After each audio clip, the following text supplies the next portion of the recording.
नमस्कार दोस्तों, आशा करती हूँ आप सब लोग ठीक होंगे। तो आज हम जानेंगे खरीफ क्रॉप्स के बारे में जो ग्रो होते हैं रेनी सीजन में जून और जुलाई में और हार्वेस्ट होते हैं सितंबर से अक्टूबर के बीच में। तो चलिए देखते हैं कौन कौन से क्रॉप्स होते हैं। पहला है हमारा मेज, जिसे हम मकई भी कहते हैं या फिर मक्का।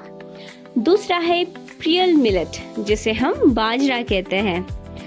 दूसरा है हमारा सोरगम, जिसे हम ज्वार कहते हैं। और सोयाबीन, जिसे हम सोयाबीन कहते हैं हिंदी में। दूसरा है हमारा ग्रीन ग्राम, जिसे हम कहेंगे मूंग दाल।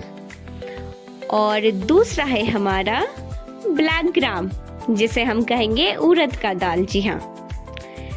दूसरा है हमारा पिजन पी, जिसे हम अरहर या फिर तुहर दाल कहते हैं हिंदी में। ये है हमारा कॉटन, जिसे हम कपास भी कहते हैं। और दूसरा है हमारा ग्राउंडनट्स, जिसे हम मूंगफली कहते हैं। ये सारी चीज़ें रेनी सीजन्स में ग्रो होते हैं। जी हाँ। ये है हमारे सेसमी सीड्स, जिसे हम तिल भी कहते हैं। जी हाँ। और ये है सनफ्लावर सीड्स, जिसे हम सूरजमुखी भी कहते हैं। दूसरा है हमारा क्लस्टर बीन, जिसे हम गवार कहते हैं। गवार, जी हाँ।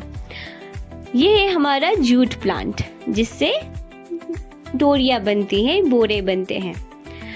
और दूसरा है हमारा हाइब्रिड मेज, मतलब संकर मक्का। दूसरा है हमारा काउपी, जिसे हम लोबिया भी कहते हैं, लोबिया सीड्स। ये है हमारा स्प्लिट ब्लैक ग्राम, जिसे हम उड़द दाल कहते हैं। और ये है हमारा बॉटल गॉड, जिसे हम लौकी भी कहते हैं। और ये है हमारा लेडी फिंगर, जिसे हम क्या कहते हैं जी हाँ, भिंडी। और दूसरा है हमारा करेला, जिसे हम बिटर गॉड भी कहते हैं। जी हाँ। अगर थोड़ा सा भी पसंद आया हो तो प्लीज़ लाइक करना ना भूलें और सब्सक्राइब तो बिल्कुल भी करना ना भूलें। Thank you so much.